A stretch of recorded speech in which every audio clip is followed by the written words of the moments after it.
How's it going, everyone? Welcome to another YouTube video. This is Juicy Forex once again, and in today's video I am going to be walking you through my in-depth ICT power of three concept, which is accumulation, manipulation and distribution concept. It's a very simple and accurate concept, so I'm going to be showing you guys the thought process from the beginning down till my entry criteria. Okay, so I hope that this video is going to help somebody understand ICT power of three concepts properly. And if this video is helpful, please do not forget to like this video, share this video and subscribe, and also turn the notification bell on so you don't miss any of my content. All right, so let's get into the video.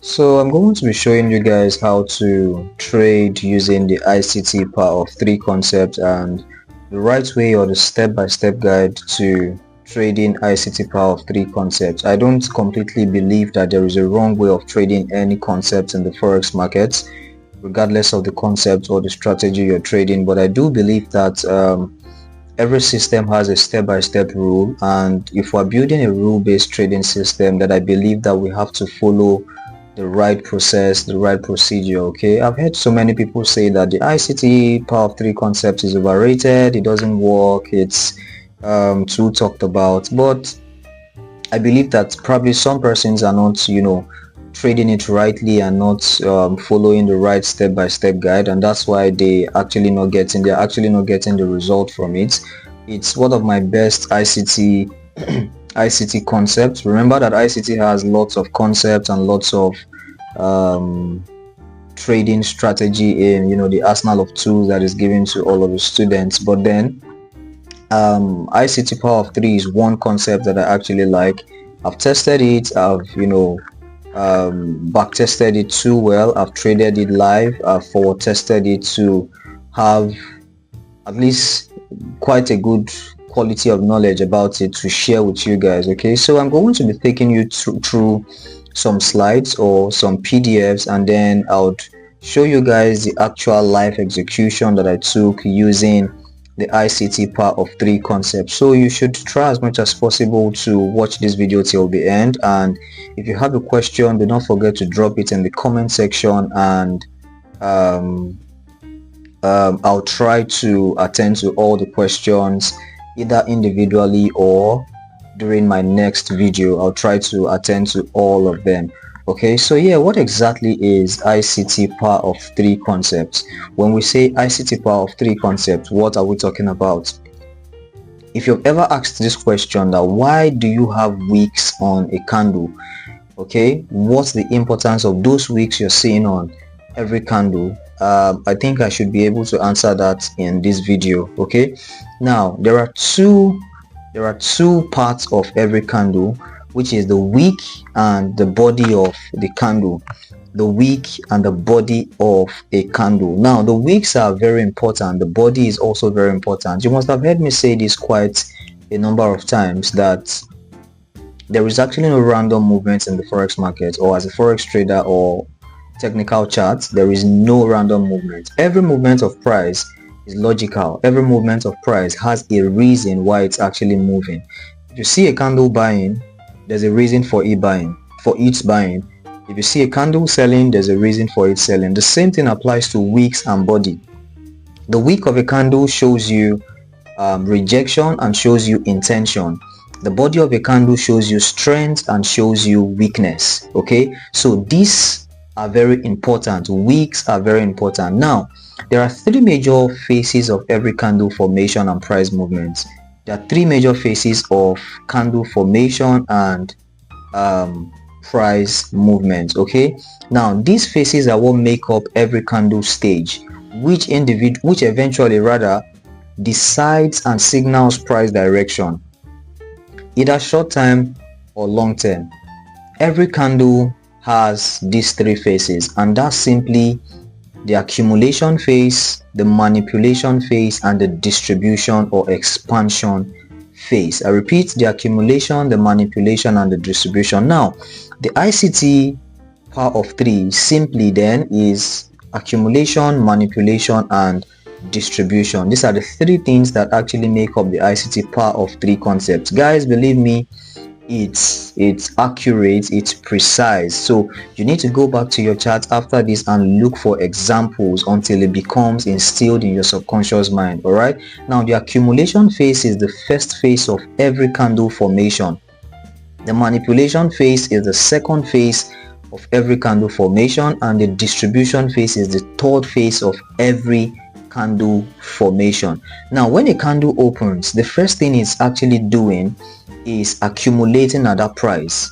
At that particular point where that candle open is where you call the accumulation area or the accumulation phase. Now the next phase, which is the second phase, is the manipulation area, and that is price trading to the opposite direction of the actual intended move or direction of that candle, and that's what creates the wick of that candle. That's WICK of that candle. And then after the manipulation is complete, you then come into the third phase, which is the distribution phase. The distribution phase is where we traders or retail traders, or I think generally all traders, are looking to take a trade, or you're looking for an opportunity in the distribution phase. Okay, now when a new candle opens, it trades, first of all, note, it trades to the opposite direction into an old price delivery level or a liquidity area before sending price to its actual direction for that day or that session. So if you have, let's say, a bearish candle printing, for example, a bearish candle, if it's supposed to be a bearish candle for that day, it starts printing above.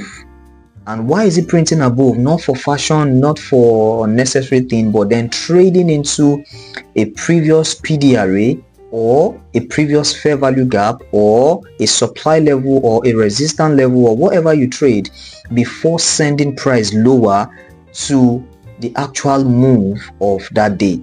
And the same thing for a bullish candle. It trades lower first of all into a liquidity area, grabbing liquidity, trading into demand, trading into other blocks, support level, whatever you trade, and then send price to the upside. All right, now price are being stacked, or orders are being stacked and accumulated at the accumulation phase. Price are being stacked and orders are being stacked at the accumulation phase. Okay, and that's when the actual candle opens. Now if, for example, if you're looking at the daily time frame and a new candle opens, give it a few minutes and go to your lower time frame, you would see probably accumulation, or let's say range, around that particular price.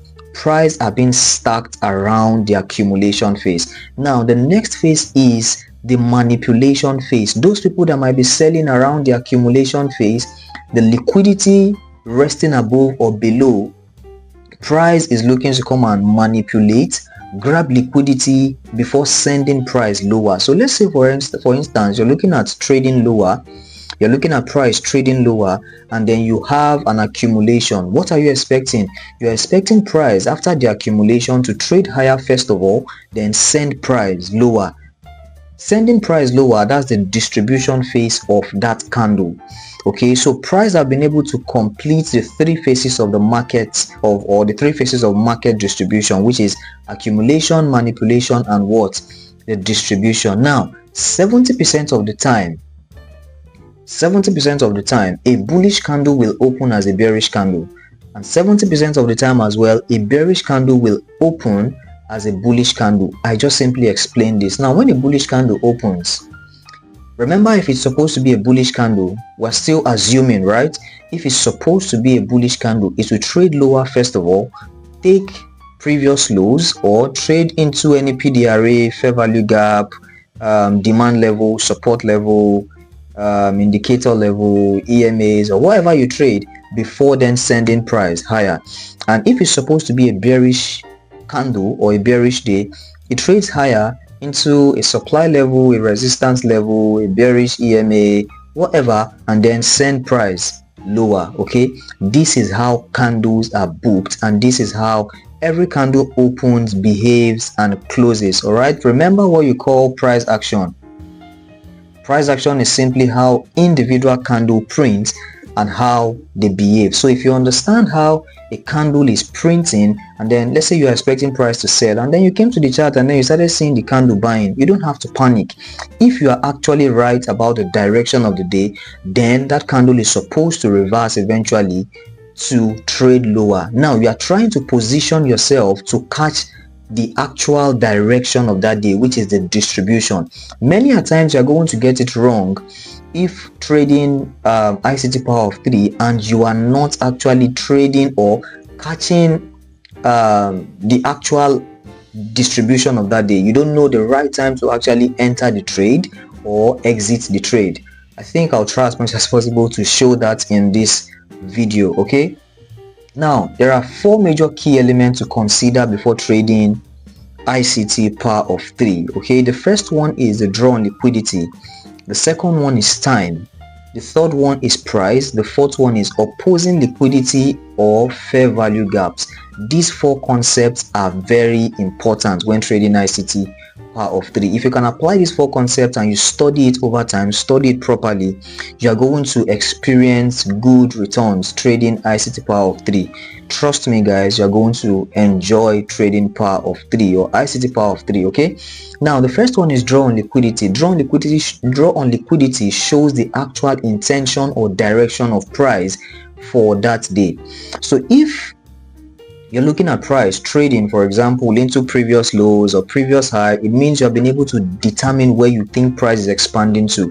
If you're looking at price expanding lower, probably you're looking at a liquidity area, a demand level, whatever you're trading, it means you have been able to determine the draw of price for that day, the expansion of price for that day. Okay, now the next one is time. Time allows you anticipate specific move and manipulation before the expansion or distribution. You can't take away time from your trading. We're trading basically because of freedom. I believe we are all trading because of freedom, and I know some other persons or some persons must have probably quit 9 to 5 jobs, and then you're on the chart from morning till night still doing the same 9 to 5. Now timing in trading is very important. You don't want to be on your chart all day looking for setup. I only come to my chart at specific times where I know, okay, this might be happening around this time. I'll try to show you once we get to the chart example. Okay, so timing allows you anticipate when reversals are happening, manipulations are happening, or whatever is going on. All right, now the next one is price. Price shows if the candle has created a wick or not. It's as simple as that. And price shows you the best time to actually take or position yourself. For example, if I'm selling, I'm trying to sell above the market opening price. That means I'm positioning myself inside the wick, WICK, inside the wick of the daily time frame. If I'm looking at trading for that day, let's say I want to bring price lower, I'm looking at selling above the market opening price inside the wick of the daily time frame to then expand lower. The same thing for buy. If I'm looking at buying, I'm looking at positioning myself below the wick of the daily time frame, below the market opening price to send price higher. Okay, now the one that I think is actually very important is the opposing liquidity or fair value gaps. You must have heard that when there is no raid, there is no trade for some persons. I personally apply that rule to my trading. If I don't get a liquidity raid or other flows showing, okay, probably giving me good price intent, bullish intent or bearish intent, I don't have a trade for that day. Opposing liquidity is the liquidity grab or the fair value gap that is willing to hold price to send price to your direction. Opposing liquidity or fair value gap shows you where price is expected to manipulate or trade into before its actual direction. It's as simple as that, guys. Now let's go into the chart and let me show you how I used these 4 elements to catch a trade, actual life execution, and I hope it helps you guys, or helps you guys rather. Now this was an actual execution. When I came into these charts, when I came into let me bring this lower. All right, good. Now when I came to the charts on this day, I was expecting price to trade higher. Why was I expecting price to trade higher? Remember the first rule, draw on liquidity. I expected price to trade into where? a fair value gap that I had at the premium pricing of the daily range. I had a premium fair value gap there, daily time frame, right? Now when I expected price to trade there, it simply means I'll be expecting this. If I'm expecting price to trade higher, if you have been paying attention, it means after price opened, I'll be expecting price to trade lower. First of all, grab liquidity and then do what? Send price higher. This then becomes the manipulation for that day. Now when I came to the charts, price did not do that. So I was expecting price to then do what? Because price was already expanding higher, I expected price to trade into this fair value gap right here, take out this sell side liquidity, then do what? Trade higher. But when I came into the chart, price did not do that. That's when discretion or experience comes into play. Sometimes you just have to follow what price is telling you. You might have a particular reason why you think, okay, you want to sell, you want to buy, but price is saying no, I don't want to do that. You don't have to run away from the chart. If it's giving you an opportunity to take a sell or a buy and then you are sure about it, go for it. Now, disregarding the fact that I was expecting price to trade higher, I took a sell. Why did I take a sell? One, when price traded above market opening price, this is a new day, price traded above market opening price, I saw that okay, price had not traded lower actually, or grabbed any major liquidity below, which means price might still want to come down first of all before trading higher. I was looking for an internal time frame power of 3 to bring price lower, and what did I see? I saw price accumulate, manipulate after London ICTQ zone opening. Okay, after London opening ICTQ zone that starts at 7 a.m. look at the time right there, it starts at 7 a.m. and ends at 10 a.m. I am only coming to look for specific manipulation and entries from 7, 8, 9, 10 UK time. So whatever happened from Asia till 7 is none of my business. I don't want to trade around that time. It's none of my business. I come to the chart, I look for my opportunity from 7 a.m. till 10 a.m. and then I'm good to go. Now when I saw that 7 a.m. traded above this high, accumulation rather, manipulation and distribution. Let me see if I can draw it out for you guys. Yeah, accumulation, manipulation, and what? Distribution. Okay, now that was all I needed to see to take a sell. The same rule applies all the time, all time frames. All right, so price accumulated already. Remember, I was already, we're actually already inside the week. This is a daily time frame. We are still inside the week of that daily time frame, which means if I'm selling, I'm good to go. I'm selling above the market opening price, above the week of the daily time frame, or inside the week of the daily time frame. Price traded above, took out buy side liquidity and traded lower. Why was I confident that price was going to sell? Now watch closely. When price traded above here, it dumped. I expected price to respect this and give a buy move. Price did not. Instead, price broke below, turning this fair value gap into what? An inverted fair value gap. Price inverted this fair value gap. 2. Remember, the first rule, we traded above opposing liquidity. 2, we dumped below here. 3, we traded back into a bearish fair value gap and then traded lower. The moment I saw price respecting this fair value gap, I knew it would give me an opportunity to trade lower. Now, where do I think price would trade into?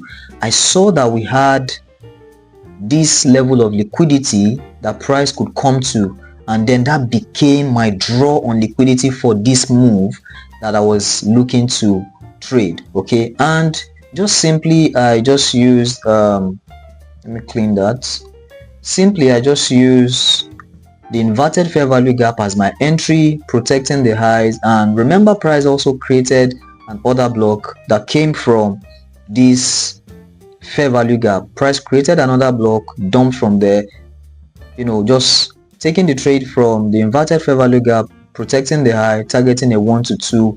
I was done for the day. It's as simple as that. Now all the 4 rules are actually in place. If you go back to the slide, draw on liquidity, time of day, pricing, and then opposing liquidity. Study these guys, and I believe it will help you so much if you are interested in trading ICT power of 3 concepts. I hope this video was helpful, and I hope you find it insightful. If you do, please do not forget to subscribe, share this video, drop a comment if you have a question, if you have any criticism, whatever. Just drop your comments, and I'll try to attend to all of them. And remember to turn your notification bell on so that you don't miss any of my contents. Juicy FX only gives you exclusive and simple content. All right, and until then, see you guys in the next one, and stay safe.